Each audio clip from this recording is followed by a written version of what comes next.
At this point, I think we need to begin pulling this corner up toward the front of the shoe, kind of this way. You can see here, I don't think I want to do this curve here, but I like this straight angle here. So what let's do is go to the side view and let's go to vertex mode, and I'll also press Alt-Z so we can see through here. And then I'll just click and drag these points here to select them, and then let's just bring them forward like this. See how we're beginning to angle this forward here. All right, so now let's select this edge once again, and let's extrude that up one more time. Let's hit E and Z and pull that straight up. And maybe I'll bring this forward just a little bit like this. And then let's go to that X-ray view with Alt-Z and click and drag these. And let's move these forward as well like this. All right. So we have this now.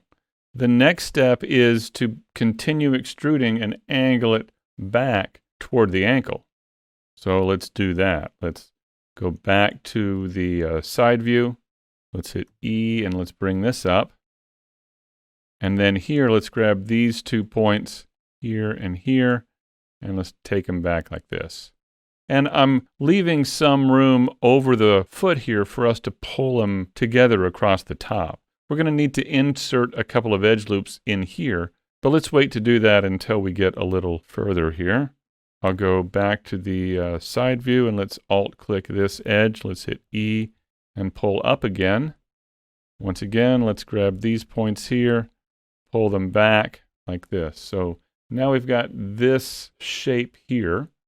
Let's also take some of these points. I'll click and drag here and drag down, and here and down. And we could also grab these and bring these down a bit like this as well. There we go. All right. So we have that basic shape now. I think I'd like to add an edge loop, as I said. Let's press Control R and click, and I'll bring it over about like this.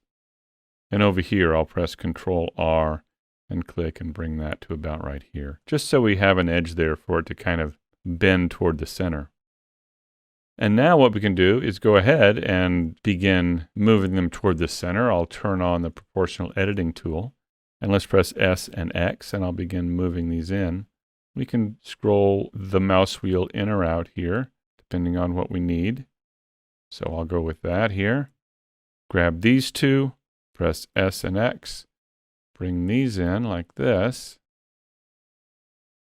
Maybe something like that. And this one and this one here. Oh, no, let's try that again here. This one and this one right on the very tip there. And once again, SX, and let's bring these in. And I will scroll the mouse wheel a bit to try and get them a little bit more the way we want them, kind of like that. So it may take a bit to get these in the proper position, and that's fine. You can move them in and out like this. And then you may need to go in and move around individual points. And this is one of the reasons why I'm really trying to keep this very low poly to get the proper shape, because the more polygons you have, the more points there are that you have to pull around to get it in the proper shape. So I'm just going to now come in here and begin moving these out just a bit. Maybe move this in.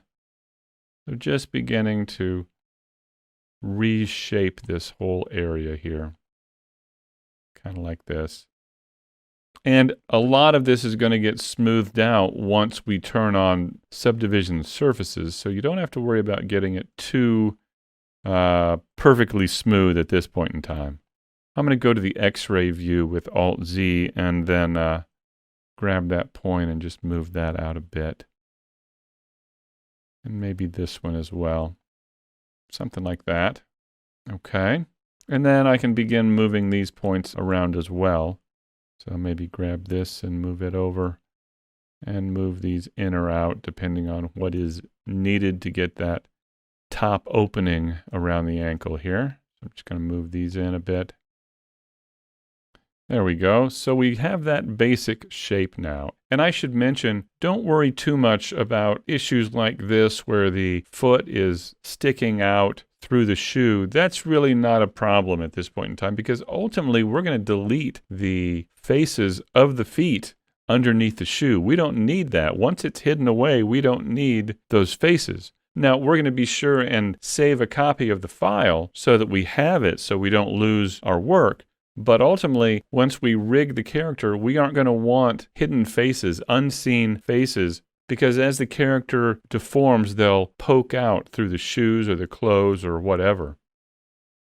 It looks to me like, real quick, there's a point that got moved around here. I think I should move that back out here. That happens sometimes, so just keep an eye on the model from all angles. Okay, we got that.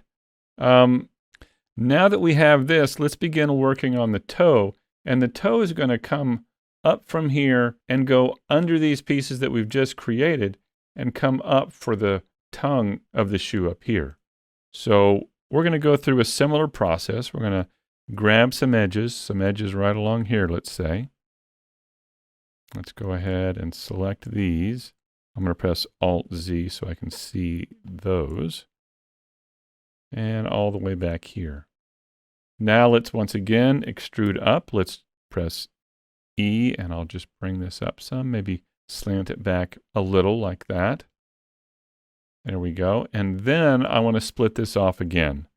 I will Alt-click this edge. I'll press the V key and then Enter.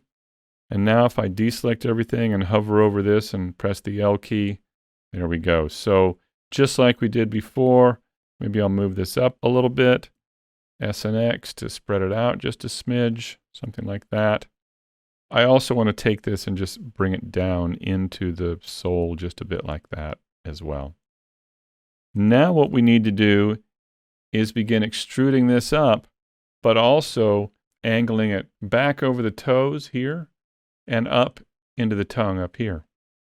So let's once again go to the side view. Let's hit E, bring up and move that back a bit. Let's now scale in the X, SX, and scale in like this. Beginning to bring that over like that. And then from here we can begin extruding back along the top. Now I'm going to grab some points here, begin pulling them in a bit like this, just so we can begin getting that underneath those side pieces. Maybe I'll bring this in. And once again, just going through after each extrusion and seeing if there's anything you need to do, anything you need to pull or adjust here or there. That's all. There we go. Now let's grab these edges here and begin extruding these back along the top of the foot. So I'll go to the top view here and let's hit E and pull this back. Now while I'm here, I'll go ahead and connect these points. I'll click here and here. Let's press M and merge at last. Do the same thing over here. M at last, and then we'll grab this point and move it forward like this. Now let's do that again. Let's take these edges here and let's move them back. E, bring them back like this. And then we need to connect these up. This could be a little bit more difficult because things are hidden. So let's press Alt-Z and hit the 1 key. So now I think we should go to here and here. M at last. And then over here on this side, let's select this point and this point. M at last. Okay. Now what we can do is select these edges here, right here and right here. We can bring them up a bit. And scale in a bit, S and X, like that. And then we'll begin extruding them up for the tongue of the shoe. So once again, let's go to the side view. I'll hit E, bring this up. Maybe scale it in the X-axis again, like that. We could even turn it a bit. And then let's do it again. Let's come up here, hit E, bring this up to here, let's say. Scale in again, S and X. Move it to where we want it to be.